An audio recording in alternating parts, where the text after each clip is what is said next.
What it do? I hope everyone is doing well.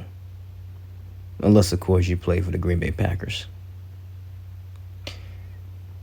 This won't be a long video because it's my first of the season and I really don't want to talk about it, but I will because I could not stop laughing at this football team. This team with all the hype surrounding them after just 2 games, saying we're Super Bowl bound after the Parsons trade and blah, blah, blah. But obviously, anyone who's watched my videos knows that I never fall for the hype. Never. This team will not fool me into believing they're Super Bowl caliber. And now, especially after this game, it's a done deal. I know it was only 1 game loss, but it's not that they lost the game. It happens. You're going to lose football games. It's the NFL. It's just how they lost the game. The way they lost this game is how they lost games so many times post Aaron Rodgers. Sloppy, poor execution, penalties, special teams, Matt LaFleur's play calling, Jordan Love throwing another dumb pick. All of it showed up yesterday, all of it. And it's because of that is why they got what they deserved. This was a classic trap game where you come in, underestimate your opponent, thinking it was going to be an easy win, and you got humbled badly, and deservedly so. The Packers defense wasn't perfect. They looked a bit gassed at the end, missed some tackles, so I won't let them completely off the hook either. But ultimately, they're not the reason we lost.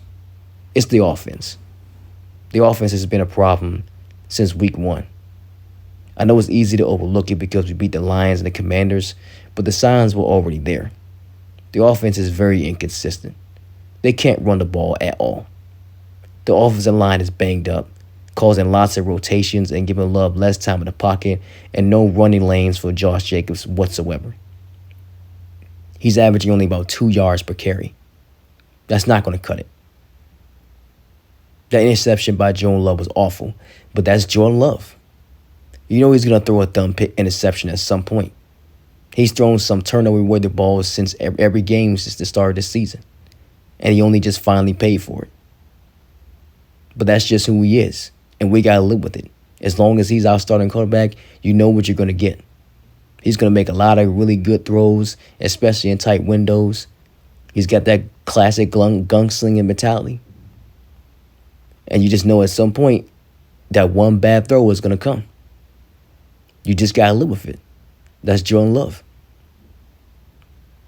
And if that continues to be an issue all season, then I'm sorry.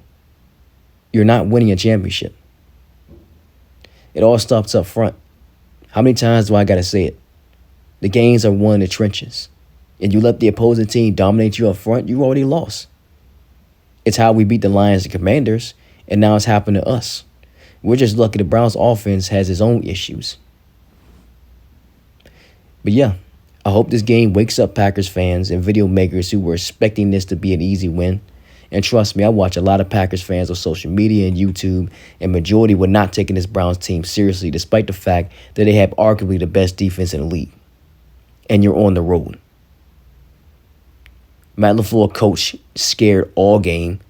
He was scared of Myles Garrett, and that threw off everything our offense is about. You can't let one guy completely change how your offense runs, but they did. So because of that, the offensive line got pushed around. Jordan Morgan was awful and was the one who got bullied on that block punt. And it's the reason why the Packers are now 2-1. This team is still that undisciplined football team that we watched since Aaron Rodgers left. Their youth is not an excuse.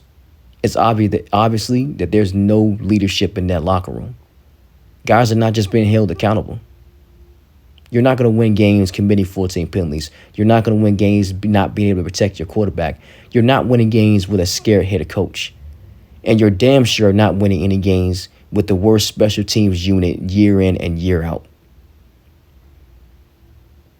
Guys, this team will never win a championship under those conditions. And someone needs to have the balls to say it. I get expectations are high after the Micah Parsons trade and winning our first 2 against playoff teams last season. Something that they couldn't do last year was beat good teams.